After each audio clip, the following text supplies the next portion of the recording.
ওগো আল্লাহর নবী, এমন করে যখন আমার মেয়ে যখন কাকুতি মিনতি করে আমাকে বলতে লাগলো, আমার দিলের মধ্যে একটু দয়া হলো না।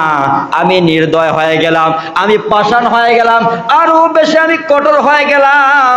বড় একটা পাথরের খণ্ড নিয়ে আমার মেয়ের বুকের উপর সঙ্গে সঙ্গে মেরে দিলাম। আল্লাহ তাআলা পৃথিবীর সব মানুষকে মাফ করে দিতে পারে।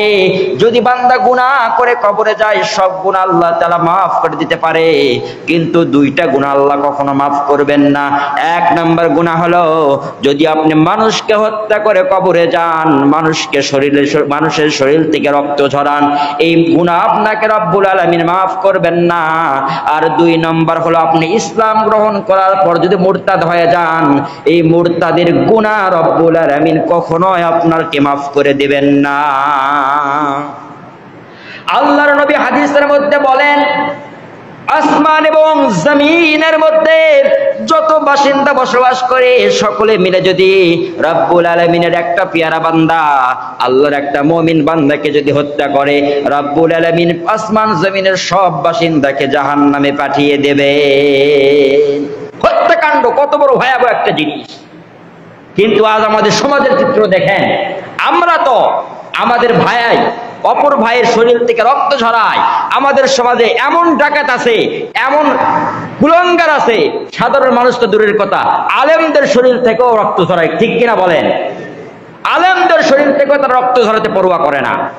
এমন বড় ডাকাত আমাদের সমাজে আছে, চোর আছে। আপনারা রক্ত ঝরাবেন না। মানুষের শরীর থেকে রক্ত ঝরালে এই রক্তের ফোঁটার বদলা রব্বুল আলামিন কিয়ামতের ময়দানে আপনার থেকে পই পই করে আদায় করে নেবেন। এই জন্য মানুষের শরীর থেকে রক্ত ঝরায় না রহমানের বান্দারা। আল্লাহর নবী তো দুনিয়াতে সেই যুগে এসেছিলেন যেই যুগে মানুষের শরীর থেকে রক্ত ঝরাতো, যেই যুগে কন্যা সন্তান হলে মানুষ দাফন করে দিত। সমাজে কন্যা সন্তান জন্ম নিয়েছে বলে মানুষ মনে করে এই সমাজে আমার দাম সবচাইতে কম, আমার একটা কন্যা সন্তান জন্ম নিয়েছে মানে মানুষকে আমি কিভাবে মুখ দেখাবো। আল্লাহর নবীর একটা সাহাবী আল্লাহর নবীর সামনে একদিন এসে কান্না করতেছেন। নবীজি বললেন, ও আমার সাহাবী, তুমি ইসলাম গ্রহণ করার কারণে তোমার মনটা খারাপ নাকি? তুমি কেন কান্না করতেছো? ইসলাম গ্রহণ করার কারণে তোমার মনটা খারাপ নাকি? ইসলাম গ্রহণ করে তো মানুষ নিজেকে সৌভাগ্যবান মনে করে, কিন্তু তোমার মনটা খারাপ নাকি? সেই সাহাবী আরো কান্না করতেছেন। আল্লাহর নবী ডেকে বলে, সাহাবী তুমি কেন কান্না করো? কান্নার কারণ কি? এবার সেই সাহাবী ডেকে বলেন, ইয়া রাসূলুল্লাহ, আমাকে আল্লাহ তাআলা ইসলাম ধর্ম গ্রহণ করার মতো সৌভাগ্য দান করেছেন। ইসলাম ধর্ম গ্রহণের মাধ্যমে আমার সব গুনাহ মাফ হয়ে গিয়েছে, কিন্তু আমি সাহাবী ভাবতেছি আল্লাহ তাআলা হয়তো আমার একটা গুনাহ মাফ করেন নাই।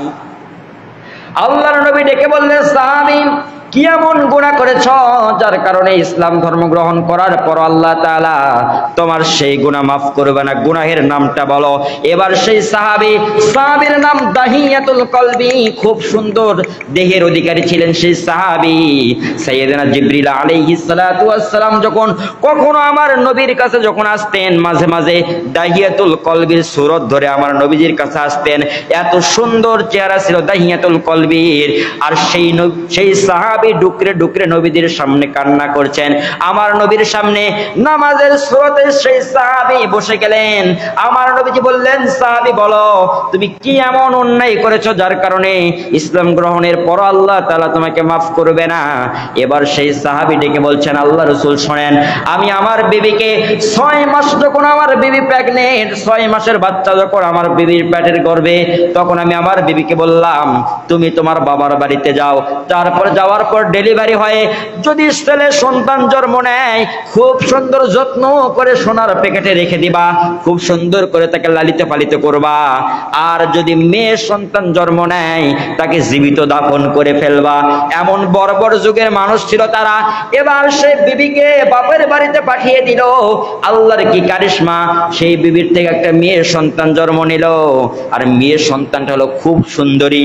মেয়ে সন্তানটা ঠিক বাবার মতনই দাইয়াতুল দাহিয়াতুল কলবির মতো উনি হয়েছিল, মার তাকে মারতে পারেনি, তার দিলের মধ্যে একটা মায়া লেগেছিল, মা তাকে মারতে পারলো না।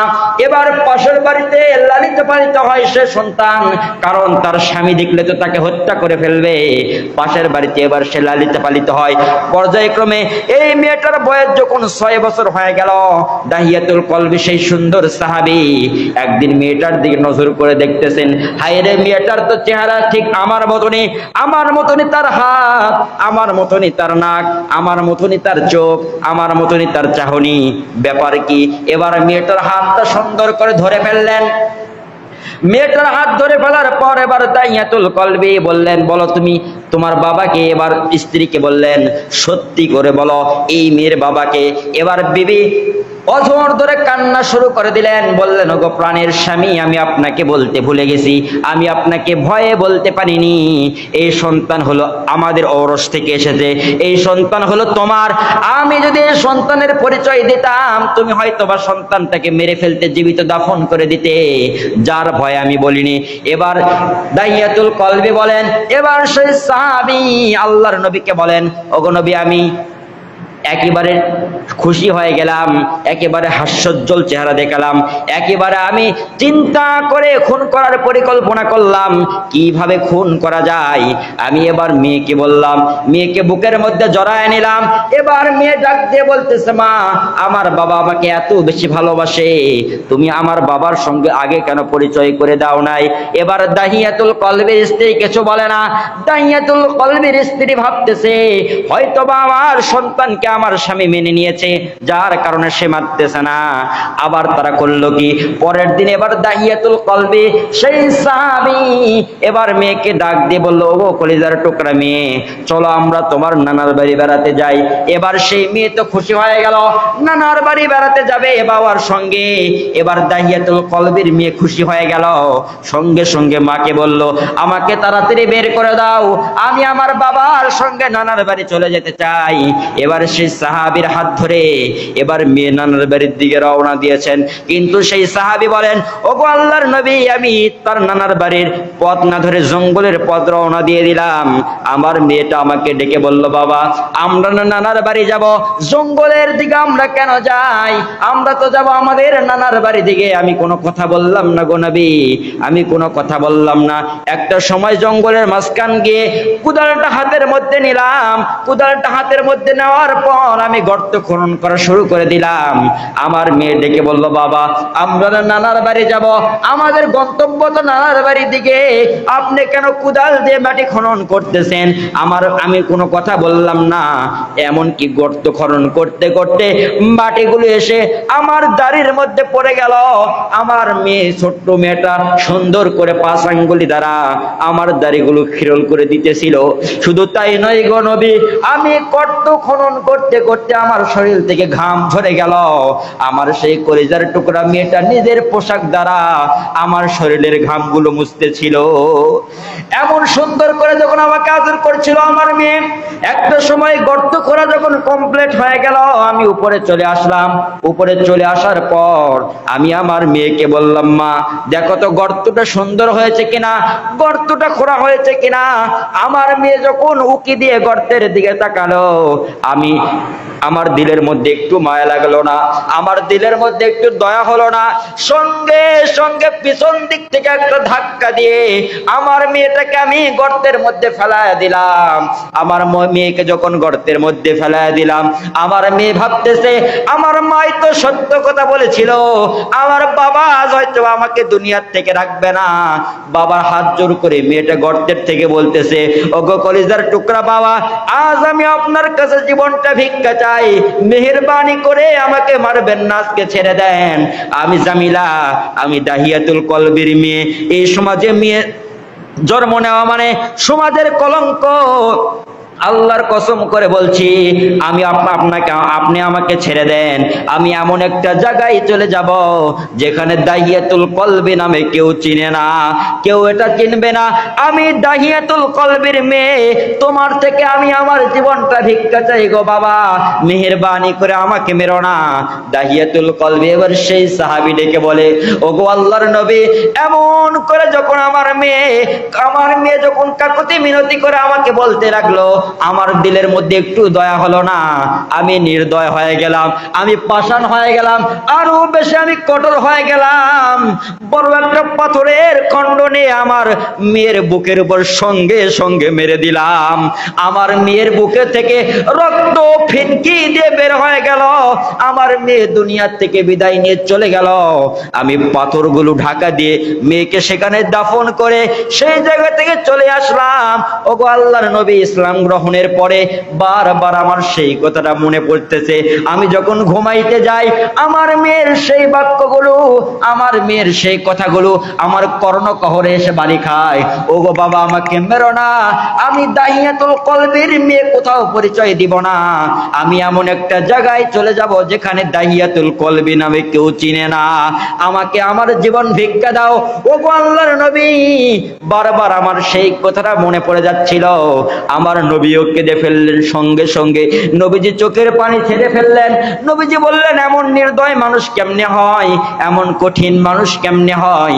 সঙ্গে সঙ্গে সেই সাহাবীকে জড়িয়ে ধরে আমার নবীজি বললেন, সাহাবী, চিন্তার কোনো কারণ নাই, রব্বুল আলামিন তাও তোমাকে মাফ করে দেবেন। এরপর আমার নবীজি ঘোষণা করে দিলেন, যার একটা মেয়ে সে জান্নাতি যাবে, যার দুইটা মেয়ে সেও জান্নাতি যাবে, যার তিনটা মেয়ে হয়ে যাবে তাকে আমি রসুলের সঙ্গে আল্লাহ জান্নাত দিয়ে দেবে।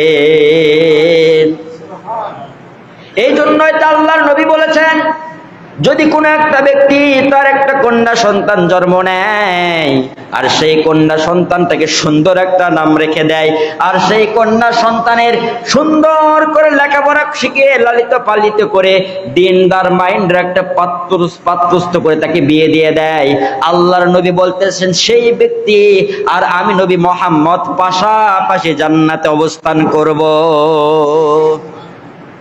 এই জন্য মানুষকে হত্যা করা যাবে না। হত্যা তো একটা বড় বড় যুগের কাহিনী। হত্যা আপনি কেমনে করেন?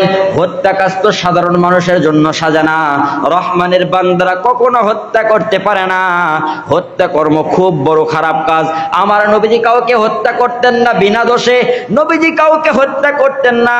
এটা হলো ইসলামের বড় একটা কারণ। হত্যা করলে আপনাকে কেসাস দিতে হবে, এটা ইসলামের ভিত্তি।